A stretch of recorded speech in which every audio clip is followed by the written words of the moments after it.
এবার ভারতের উপর সরাসরি ৫০০% শুল্ক আরোপের ঘোষণা দিয়েছেন মার্কিন প্রেসিডেন্ট ডোনাল্ড ট্রাম্প। আর এতেই চিন্তার ভাঁজ পড়তে চলেছে প্রধানমন্ত্রী নরেন্দ্র মোদীর কপালে। কিন্তু হঠাৎ কেন নয়াদিল্লির বিরুদ্ধে কঠোর হচ্ছেন ট্রাম্প?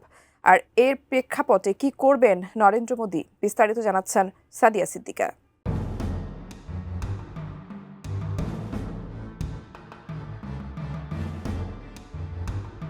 রাশিয়ার অর্থনীতিতে চূড়ান্ত আঘাত হেনে ইউক্রেন যুদ্ধ বন্ধ করতে এক নজিরবিহীন ও কঠোর পদক্ষেপ নিতে যাচ্ছে যুক্তরাষ্ট্র।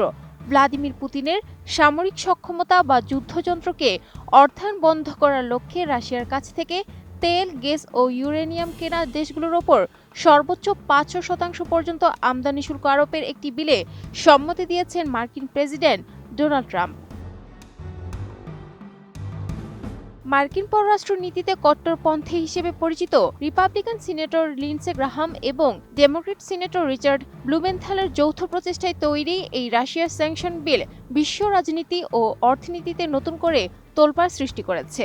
এই দ্বিপক্ষীয় বিলটির মূল লক্ষ্য হল রাশিয়ার প্রধান ব্যবসায়িক অংশীদার বিশেষ করে ভারত, চীন ও ব্রাজিলের উপর তীব্র অর্থনৈতিক চাপ সৃষ্টি করা। আমি বুঝি নির্মাণের শিল্প, সালাম স্টিল বোঝে ডিউরেবিলিটি। সালাম স্টিল, মোস্ট ডিউরেবল স্টিল। মার্কিন প্রশাসনের মতে, যারা জেনে বুঝে রাশিয়ার জ্বালানি সম্পদ কিনছে তারা পরোক্ষভাবে ইউক্রেন আক্রমণে পুতিনকে অর্থনৈতিকভাবে সহায়তা করছে।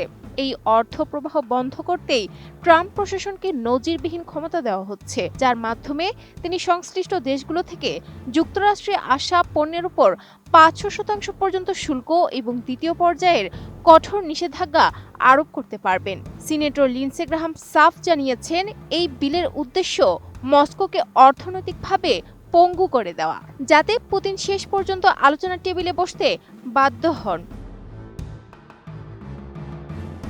বিশেষ করে ভারতের জন্য এই বিলটি এক বিশাল উদ্বেগের কারণ হয়ে দাঁড়িয়েছে। বর্তমানে যুক্তরাষ্ট্রে রপ্তানি করা কিছু নির্দিষ্ট পণ্যে ভারত ৫০% হারে শুল্ক দিচ্ছে, যার অর্ধেকই অর্থাৎ ২৫% আগে থেকে রাশিয়ার তেল কেনার কারণে আরোপিত রয়েছে। যদি নতুন এই গ্রাহাম ব্লুমেনথাল বিলটি পাশ হয়, তবে এই শুল্কের পরিমাণ এক লাফে ৫০০% পৌঁছাতে পারে। এর ফলে মার্কিন বাজারে ভারতীয় পণ্যের প্রবেশাধিকার যেমন সংকুচিত হবে, তেমনি দুই দেশের দ্বিপক্ষীয় বাণিজ্যেও বড় ধরনের বিপর্যয় নামার আশঙ্কা রয়েছে। সিনেটর গ্রাহাম আরও ইঙ্গিত দিয়েছেন যে আগামী সপ্তাহে বিলটি নিয়ে মার্কিন সিনেটে ভোটাভুটি হতে পারে।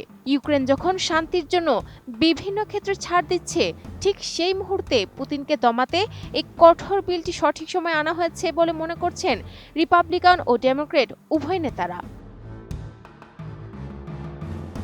Sadia Siddika, ATN news.